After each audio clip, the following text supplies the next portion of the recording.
Lutheran church, and my dad was also raised in the Lutheran church. He had stepped away from his faith after World War II.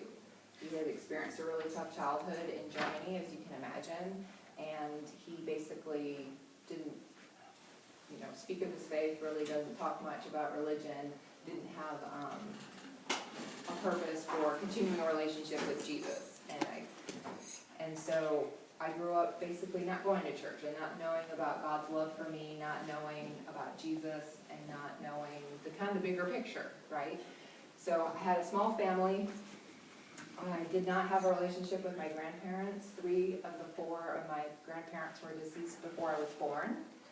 So the one remaining grandparent I did have was my mother's mother, and unfortunately, through her life events, she also had a tough childhood, and she lost her husband, which was my grandfather, unexpectedly in a drunk driving accident. So at the age of 13, my mom lost her father.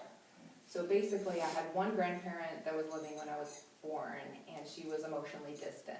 So I never had a relationship with her. Like, she would sometimes do things with us. She didn't drive. She didn't have her own friends. She just lived in a small house in Flint, Michigan, very sheltered and rather sad. And she lived a very scared life. So unfortunately, she was not able to pour into my life, if you will. And I share all these things just to give you sort of a background for the foundation and the environment